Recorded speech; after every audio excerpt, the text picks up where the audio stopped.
Hello दोस्तों, आज मैं क्लास 10th का फिजिक्स का कुछ महत्वपूर्ण क्वेश्चन लेकर आया, जिनमें से पहला क्वेश्चन है कि गोलीय दर्पण के ध्रुव और फोकस के बीच की दूरी को क्या कहते हैं। तो गोलीय दर्पण के ध्रुव और फोकस के बीच की दूरी को कहा जाता है फोकसीय अंतर। Option number D is right. ठीक है, उसके बाद अगला क्वेश्चन है कि काल्पनिक प्रतिबिंब हमेशा कैसे बनता है। तो काल्पनिक प्रतिबिंब जो होता है हमेशा कैसा बनता है, सीधा बनता है। कैसा, सीधा। Option number B. उसके बाद अगला क्वेश्चन है कि किस वस्तु से आवर्धित प्रतिबिंब बनता है। तो किस वस्तु से आवर्धित प्रतिबिंब बनता है, तो अवतल दर्पण से जो है वो अवतल दर्पण से आवर्धित प्रतिबिंब बनता है। किससे, अवतल दर्पण से। Option number A is right answer. उसके बाद अगला क्वेश्चन है कि समतल दर्पण द्वारा बना प्रतिबिंब हमेशा कैसा होता है। तो समतल दर्पण द्वारा बना प्रतिबिंब हमेशा जो होता है काल्पनिक होता है। कैसा होता है, हमेशा काल्पनिक होता है। Option number C is right. उसके बाद अगला क्वेश्चन है कि लेंस सूत्र क्या है। तो लेंस सूत्र जो होता है वो होता है 1/v minus 1/u is equal to 1/f। Option number B is right answer.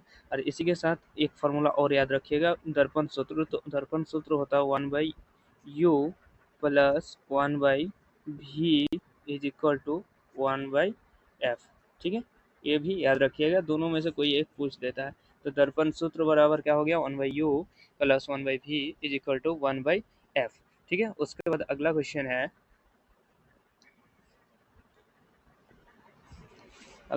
कि प्रकाश के अपवर्तन के कितने नियम होते हैं।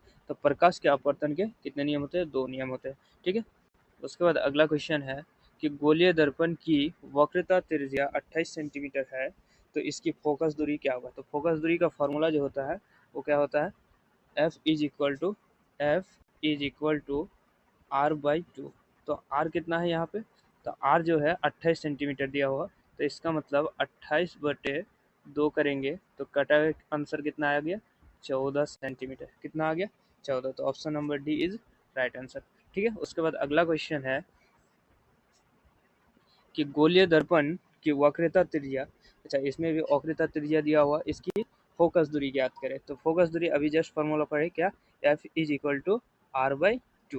ठीक है, तो F=R/2 फार्मूला अभी जस्ट पढ़े, तो 50 का आधा कर दो, 50/2 करो, कितना हो गया 25। तो 25 सेंटीमीटर। ऑप्शन नंबर किसमें, ये में 25 सेंटीमीटर है। ठीक है, उसके बाद अगला क्वेश्चन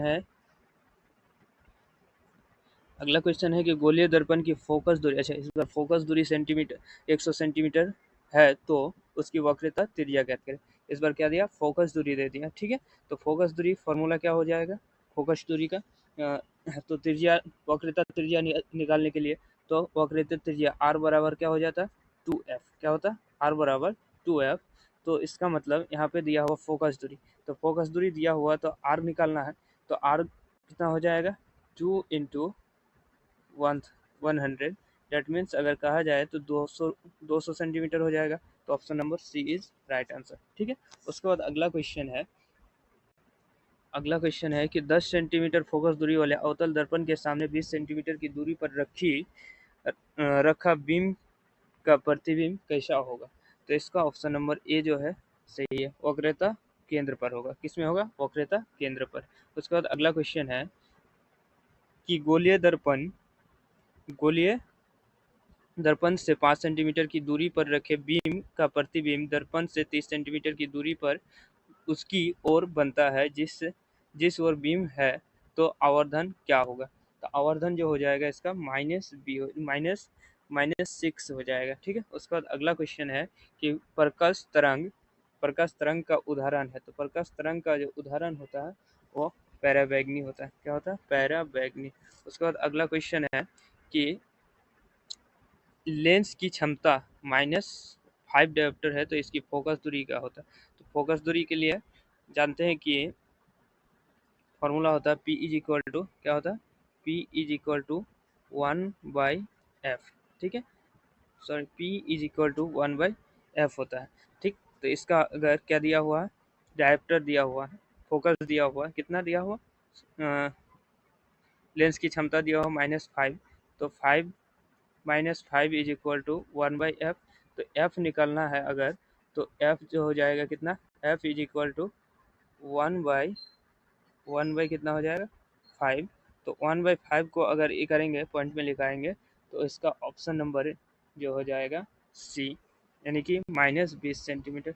कितना आ जाएगा? -20 सेंटीमीटर, यानी कि 0.2 सेंटीमीटर, 0.20 सेंटीमीटर आ जाएगा। ठीक है। उसके बाद अगला क्वेश्चन है कि गोलीय दर्पण जो अंदर की तरफ से, क्या है? गोलीय दर्पण जो अंदर की तरफ से वक्रता हो उसे क्या कहते हैं? गोलीय दर्पण जो अंदर की तरफ से वक्र हो उसे अवतल दर्पण कहते हैं। क्या कहते हैं? उसे अवतल दर्पण कहते हैं। उसके बाद अगला क्वेश्चन है कि लेंस की क्षमता 4 डायोप्टर है, तो निम्न में से कौन सा